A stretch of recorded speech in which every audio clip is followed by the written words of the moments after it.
The road leading into the subdivision looked like any other stretch of quiet country asphalt, but if you drove far enough, you'd see where the houses lined up in neat rows, identical lawns trimmed like they had all been copied and pasted out of a catalogue. From a distance, it looked calm, like the kind of place people moved to when they wanted safety and order. But those who lived there knew that calmness came with a price: strict rules, constant eyes watching, and an unspoken code of control. The Homeowners Association didn't just enforce guidelines, they acted like a private police force, reminding everyone who really ran things. And for one man, their reach extended right up to his front gate, and even to his mailbox. His ranch sat just beyond the edge of the subdivision, close enough to be considered part of the neighborhood, but far enough that he liked to believe he had his own space. It wasn't a fancy place, but it was his. A wide stretch of land, a fence that had weathered years of storms, and a simple home with a mailbox planted firmly at the roadside. That mailbox would become the center of a strange, bitter war. But in the beginning, it was just another marker on the road, no different from the rest. The neighbors knew him as the quiet man with strong shoulders and sharp eyes, someone who didn't join barbecues or sit around at HOA meetings pretending to agree with rules he didn't believe in. He kept to himself, and that alone was enough to make him stand out. To the people who ran the association, he was already marked as difficult, different, and they noticed him the way a hawk notices a rabbit moving in tall grass. The HOA cops, as people called them, weren't real police officers. They were volunteers, mostly retirees with too much time and too much pride, patrolling in little golf carts with stickers slapped on the sides to make them look official. They eyed clipboards instead of guns, but their authority felt just as heavy to the people living there. They'd write letters, hand out fines, and lecture you about the color of your fence or the length of your grass like they were enforcing the law itself. Nobody questioned them out loud. Nobody wanted the trouble. But he wasn't like the rest. He had already lived through trouble, through a world where rules weren't written to protect men like him. Being black in a mostly white community meant that everything he did carried extra weight, every move measured, every word replayed in whispers. He knew it. They knew it. And in ways small and sharp, it showed. The glances, the way patrol carts slowed as they passed his property. The way random complaints landed in his mailbox was more than anyone else's. At first, it was the little things. Notes about weeds that didn't exist. Letters about a supposed unapproved color on his shutters. He threw them away, but he felt the sting each time. They were testing him, pushing boundaries, waiting to see how far they could go. And then one morning he found his mailbox tilted, the post cracked like it had been struck. He thought maybe it was a mistake. A car swerving, a drunk teenager, a one-time accident. He fixed it and moved on. But it happened again and again. Neighbors began to notice. Some said nothing. Others offered polite shrugs. He could see it in their eyes, though. Some thought he must have done something to deserve it. Others simply didn't care. To them, a broken mailbox wasn't worth a fight with the HOA. But to him, it was more than wood and paint. It was his property, his place in this neighborhood, the one thing standing at the border between his land and theirs. Every time it was knocked down, it wasn't just destruction. It was a reminder, a warning. The atmosphere around him began to shift. The ranch, once a quiet retreat, now carried a hum of tension in the air. When he sat on his porch in the evenings, he felt the unease more than he heard the crickets. He saw the golf carts creeping more slowly past his driveway, headlights cutting across his fence like searchlights. They never said it outright, but their actions spoke louder than any words. It wasn't about the mailbox anymore. It was about control, about reminding him that even here, on land he worked for and owned, he wasn't free of their rules, their reach. He could have let it go. Rebuilt quietly, accepted the humiliation, kept his head down the way others did. But something in him refused. Every splintered post only hardened that refusal. Each dented box became fuel for a decision that was slowly forming in his mind. The subdivision remained quiet to the outside eye. Families still mowed their lawns. Children still rode bikes down the sidewalks. Sprinklers still hissed across green grass in the evenings. It looked like paradise to anyone driving through. But beneath that painted calm, there was a fault line running straight through the community, and the man on the ranch stood directly on top of it. What neither he nor the so-called cops could see yet was how far this fight would go. They thought they were simply proving a point, breaking down his will, forcing him into line. But what they were really doing was creating a pressure that could not last forever. Something had to give. And when it did, it would not just be another broken mailbox. It would be the moment the entire balance of power shifted, and the story of one man's stand against them began to unfold. It started small, almost too small to notice if you weren't paying attention. A dent here, a scrape there, the kind of marks someone could pass off as accidents. But for him, every fresh wound on his mailbox was like a whisper in the dark, a reminder that someone was out there, laughing, testing his patience. He replaced the post with stronger wood. It was split again. He bought a heavier box, thick metal instead of thin sheet steel. A few weeks later, it was crumpled like a soda can. By now, the pattern was too clear to deny. Someone wanted him to know this wasn't random. It was targeted, deliberate, and personal. The golf carts passed by more slowly now. Sometimes they'd linger, engines humming low, the old men in polo shirts and mirrored sunglasses staring without a word. They didn't have to say anything. Their silence was enough. The unspoken message was always the same. You don't belong here, and we'll remind you until you understand. The man tried to take the high road at first. He brought it up at a meeting, his voice steady but sharp. The room was stiff, polite smiles disguising the hostility just beneath. The HOA board listened, or pretended to, nodding at the right moments. One of them, a thin man with silver hair slicked back, cleared his throat and suggested maybe the mailbox was too close to the road. Another leaned forward, smiling like a shark, and said perhaps better visibility would solve the issue. It was a performance. They knew what was happening. Everyone in that room did. But to admit it would mean holding their own accountable, and that was never going to happen. After the meeting, he noticed the difference immediately. The stairs lingered longer, the patrol carts swung by more often. He wasn't just an outsider anymore. Now he was a problem, and problems had to be handled. The escalation bled into every corner of his life. At the grocery store, conversation stopped when he walked down the aisle. The cashier avoided eye contact. In town, rumors grew. Stories about him being aggressive, about him threatening the board, about how he was trouble. He heard it all secondhand, whispered back to him by the few neighbors who weren't afraid to speak. His reputation was being carved into something ugly, and the people holding the knives were the very ones destroying his property at night. There were nights he couldn't sleep.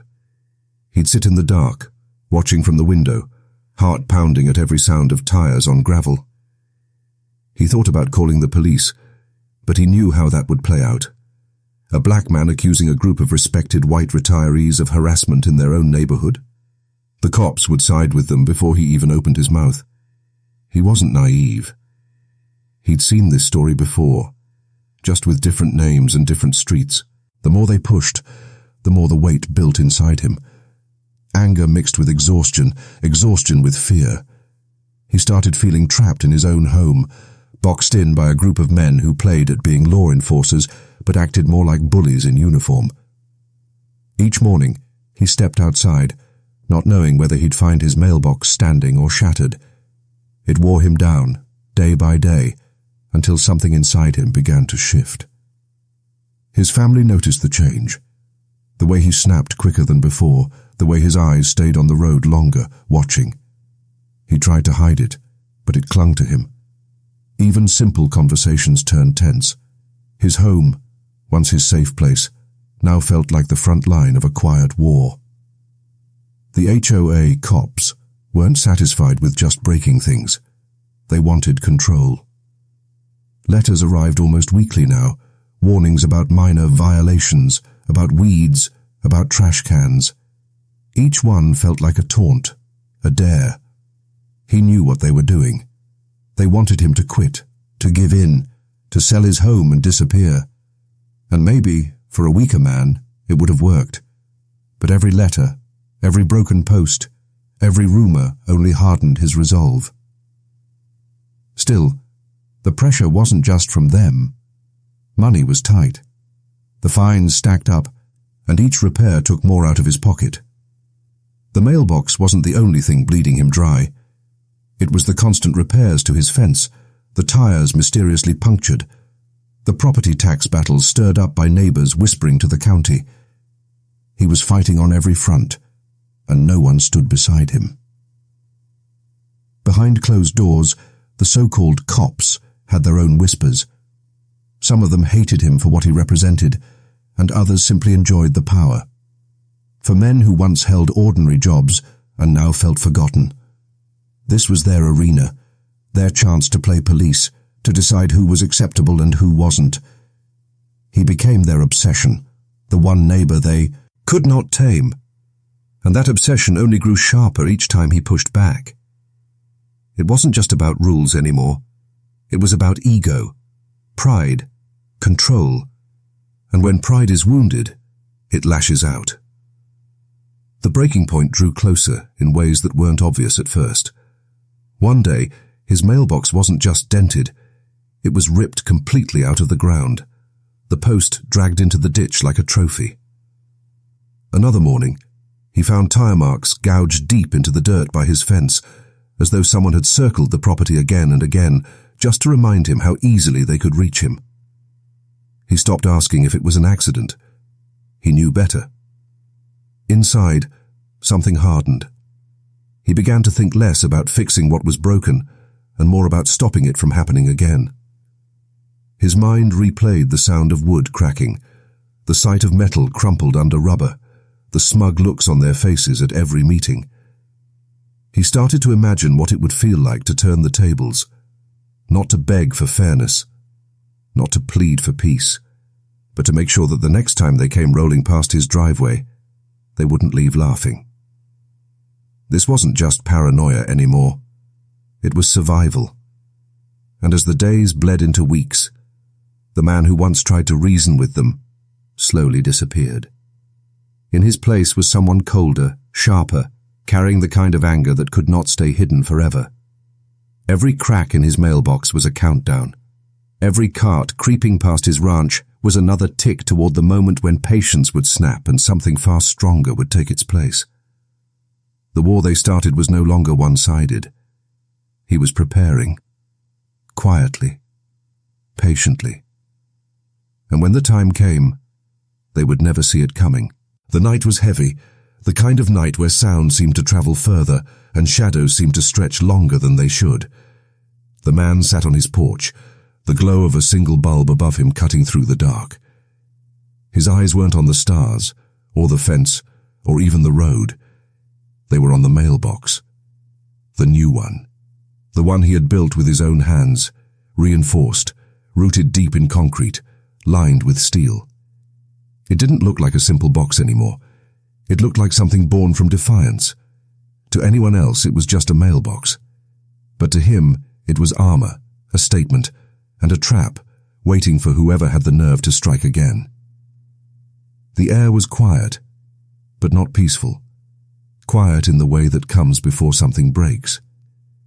He had been waiting for days, his nerves stretched thin, every hum of an engine sending a jolt through his chest. His patience was worn down to nothing. Tonight, he told himself, it would end. He heard it before he saw it. The low buzz of a cart engine rolling slowly down the road, headlights bouncing faintly against the gravel. His body tensed, hands gripping the arms of the chair so tightly his knuckles turned pale. He didn't move, didn't blink. The golf cart rolled closer, carrying two figures in matching polo shirts, their faces blank behind the gleam of sunglasses, even though the sun had long since set. They slowed as they reached his stretch of road. He could hear them talking, laughing in that smug way they always did when they thought no one was close enough to hear. The cart crept past his driveway, then circled back, its wheels crunching on gravel, its headlights sweeping across the post like a spotlight. And then it happened.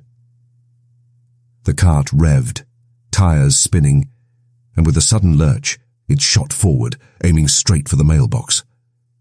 Time slowed. He felt the blood roar in his ears, the air tighten in his chest, the years of humiliation and anger boiling up into one single moment.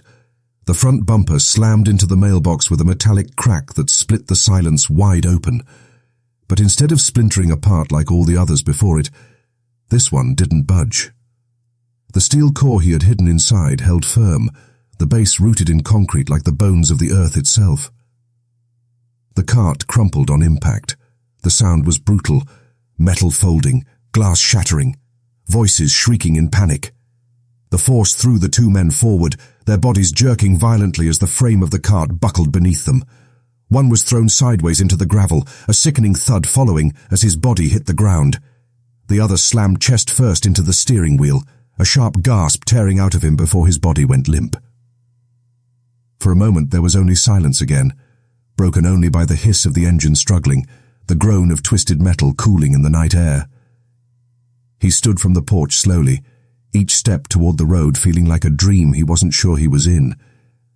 The smell of gasoline was thick now, mixed with the copper tang of blood. His heart pounded so hard he thought it might burst through his chest.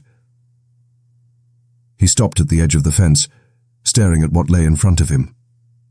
Two men, one barely moving, the other completely still. The golf cart lay bent and broken against the steel post like a crushed insect. His mailbox stood tall, untouched, a silent witness to everything. He wanted to feel relief. He wanted to feel like justice had been done, like the months of torment had finally been answered. But what surged inside him wasn't clean. It was messy, tangled, a flood of anger, fear, and an ache of regret that hit him so fast it nearly buckled his knees. This wasn't what he planned. Not really. He wanted them to stop, to pay. But now, standing there staring at the wreckage, he realized how far it had gone. There was no undoing it. One of the men groaned, trying weakly to push himself up, his face slick with blood. Their eyes met for a brief second, and in that look was everything. The arrogance drained away, replaced with terror, confusion, and the dawning understanding of what had just happened. The man on the porch turned trapmaker, didn't move to help. He couldn't. His legs felt rooted to the ground as the weight of it sank in. He had won the battle, but the victory was poisoned. The sound of distant dogs barking carried through the night, followed by lights flicking on in neighboring houses. Curtains shifted. Shadows appeared in windows. The quiet neighborhood was waking, drawn out by the chaos that had ripped through their perfect order. He knew what came next. Sirens, questions, accusations. He stepped back, his breath ragged, his hands shaking so badly he could barely hold them still. Every choice that led him here played in his head, each one flashing like snapshots. The first broken mailbox, the fake smiles at the meetings, the laughter as they drove past. He told himself they had pushed him into this, that he had no choice but to fight back. And maybe that was true. But standing in the dark, with blood on the gravel and headlights flickering against twisted metal, all he could feel was the crushing weight of what could never be undone. The night had split open, and there was no going back. The line between victim and perpetrator had blurred until it was gone, leaving only the raw chaos of what had just unfolded. He wasn't just the man defending his land anymore. He was the man at the center of a crime, a story that would echo far beyond his mailbox, far beyond his ranch, far beyond anything he had ever imagined when this fight began. And as the sirens finally began to wail in the distance, growing louder with every second, he stood frozen in the dark, staring at the wreckage that had once been his stand for freedom. The price of defiance had come due, and it was higher than he ever thought he would have to pay. The sirens cut through the night like a blade, flashing lights washing the road in red and blue. Neighbors crowded at the edges of their yards, whispering in hushed voices, their faces lit by the chaos they had only ever seen on television. The once quiet ranch road, where the loudest sound most nights was a cricket's hum, was now a stage of broken metal, blood, and fear. The man stood rigid at the fence as officers poured out of their cars, guns raised until they realized the scene was not an ambush, but an accident, or at least something that looked like one. They pulled him aside, their questions sharp, their pens scratching across notepads. He tried to answer, his voice steady at first, but cracking as the weight of it pressed down. He told them the truth, or the version of the truth he could live with. The mailbox was legal, reinforced, but lawful. He never forced anyone to hit it. They did that themselves. He repeated it over and over, like a prayer, like a shield. But the truth, even when spoken, doesn't always matter. The officers saw what the neighbors saw, a black man with a mailbox that could stop a vehicle dead, and two respected members of the HOA lying broken beside it. To the community, it was simple. He had set a trap, and in their eyes, that made him the villain. His family's faces said what words couldn't. His wife's eyes brimmed with fear. Not just fear of what had happened, but fear of what would follow. His children watched from the doorway of their home, too young to understand the rules of HOA boards and property rights, but old enough to sense the danger wrapped around their father like smoke. In the days that followed, the neighborhood split. Some whispered that he had gone too far, that he had turned a simple dispute into a deadly act. Others, fewer in number but louder in private, admitted they understood. They had felt the sting of the HOA's control too, though never as sharp, never as racial. To them, he was a man pushed to the edge by a system built to keep him small. The HOA board closed ranks immediately. They spoke to the press, their words polished, their tone solemn. They painted the injured men as victims of senseless violence, men who had only been performing their duties when tragedy struck. Not once did they mention the months of harassment, the broken mailboxes, the threats that had built this fire. In their version, the man on the ranch was dangerous, unstable, a threat to order. Reporters swarmed in, their cameras catching the perfect image of a cracked golf cart beside an untouched steel mailbox. Headlines didn't call it harassment or self-defense. They called it a feud, a dispute, a neighbor gone rogue. The man who had lived quietly for years was now defined by one night, one decision, one act of defiance that left blood on the gravel. Inside his home, the toll was heavier. Sleep became a trangia. Each night, he lay awake, replaying the moment again and again. The sound of the crash, the way the men's faces shifted from smug to terrified in a single second, the stillness that followed. He told himself it wasn't murder. He hadn't pulled a trigger or swung a weapon. They had chosen to strike the mailbox, just as they always had. But deep down, he knew this wasn't just about choice. He had built the box knowing what might happen, and now that it had, he couldn't wash it off his hands. His wife tried to hold the family together, but he saw the cracks in her smile, the way she looked over her shoulder whenever a car slowed on the road. She didn't say it, but he knew she wondered if his stand had been worth it, if the price they were all paying now was too high. For the injured men, the aftermath was just as raw, though shaped by bitterness and rage. One lay in the hospital with broken ribs and a shattered collarbone, his voice growing louder each day about how he had been attacked. The other never left his hospital bed, his body too broken to heal. His death weeks later turned the entire story from a feud into a tragedy. What had been whispered in shadows now became shouted accusations. He killed a man over a mailbox. The community's mask of perfection cracked wide open. Neighbors who once pretended everything was fine could no longer ignore the ugliness beneath. Lines were drawn, lawn signs went up, some demanding justice for the dead, others quietly showing support for the man on the ranch. It wasn't just about him anymore. It was about race, power, and the invisible rules of who was allowed to fight back and who wasn't.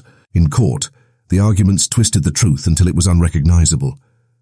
The prosecutors spoke of intent, of malice, of a man who had weaponized a mailbox. His defense spoke of harassment, of fear, of a man left with no safe options. Every witness told the story differently, colored by their own fears and loyalties. But through it all, one truth remained steady in his mind. None of them had lived what he had lived. None of them had felt the sting of being targeted over and over until our patience ran dry. The verdict didn't come quickly, and it didn't come clean. Legal battles dragged on, appeals filed, hearings scheduled and rescheduled. But no matter what the court decided, something had already been taken from him that could never be returned. His home was no longer a refuge. His community was no longer his. His name, once anonymous, was now a headline tied to death. The man who built the mailbox carried more than just legal scars. He carried the weight of a choice that had grown out of months of humiliation and turned into blood on gravel. His fight for dignity had ended with someone else's life cut short, and no verdict, no argument could erase that truth. The town itself never truly healed. The HOA grew stricter, doubling down on its authority as though proving they were still in control. But beneath the manicured lawns and painted fences, tension lingered. People remembered. They remembered the man who stood his ground and lost everything. They remembered the sound of sirens cutting through their perfect quiet. They remembered how quickly order had cracked, and how fragile their sense of safety really was. And for the man on the ranch, every sunrise brought the same bitter reminder. He had fought to protect what was his, and in doing so, had destroyed the very peace he was trying to keep. The aftermath was not just legal battles and headlines. It was the silent house, in his home, the stairs on the street, and the unshakable knowledge that a line had been crossed that could never be walked back. When the final gavel struck, the courtroom didn't erupt in gasps or applause. It simply went quiet, heavy with the weight of a verdict that satisfied no one completely. The man who had once been known only as the quiet rancher on the edge of the subdivision was now stamped with a label the world would never let him forget. The court found him guilty of reckless endangerment, though not of murder, a ruling that seemed like a compromise between the law and the politics at play. He would not spend the rest of his life behind bars, but he would spend years paying for the choice he made that night, financially, legally, and in the eyes of the community. Justice, if it could be called that, felt incomplete. For the family of the man who had died, nothing less than a murder conviction could mend the loss. For the HOA and their supporters, the verdict still allowed them to paint him as the villain, the dangerous neighbor who turned a mailbox into a weapon. For him and his family, it was a bitter pill.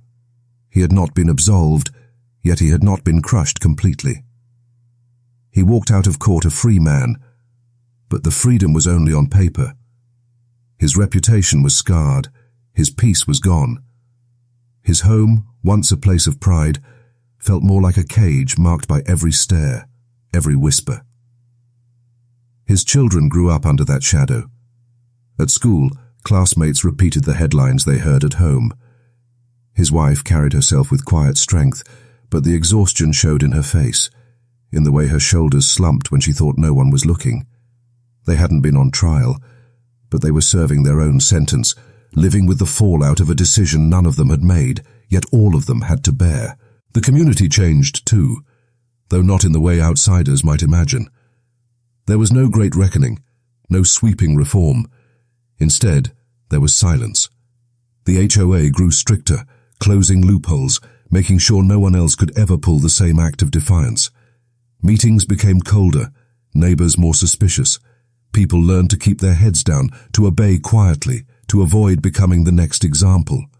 The subdivision returned to its manicured calm, but beneath the trimmed lawns and white fences, the fear lingered. Everyone remembered what had happened, even if no one dared speak of it directly. The case, though local, rippled far beyond the neighborhood. It sparked debates about property rights, about how far someone could go to protect what was theirs.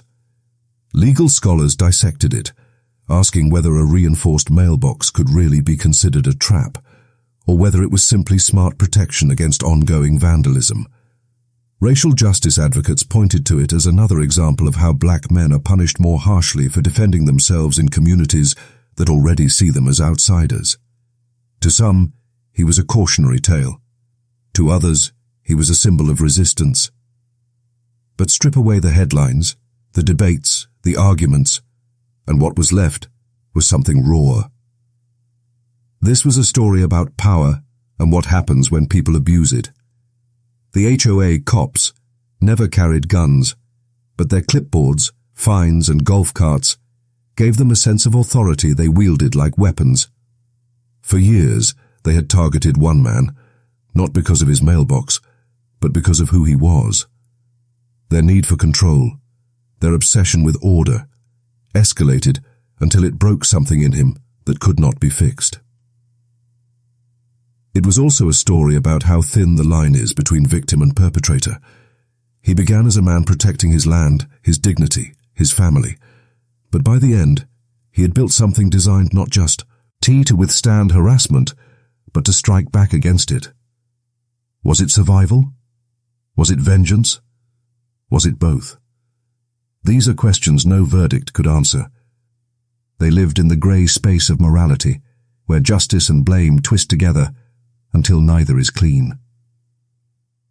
In quieter moments, he thought about the man who had died, not with hatred, not even with triumph, but with a hollow ache. He hadn't wanted blood. He hadn't wanted death. What he wanted was peace, respect, the right to exist in his own home without being torn down piece by piece. Yet the only way he had found to protect that was to build something strong enough to destroy. And in that irony was the tragedy of the whole story.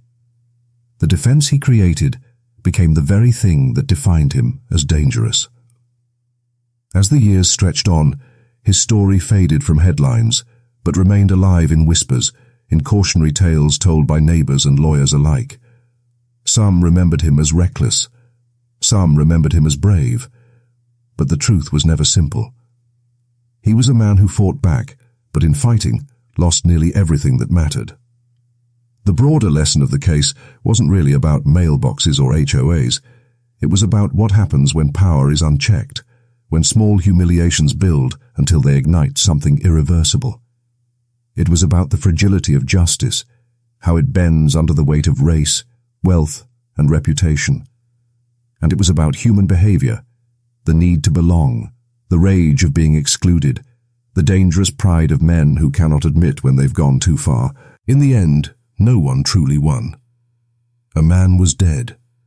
Another man carried a sentence he would never shake. A family grieved. Another family lived under the shadow of shame.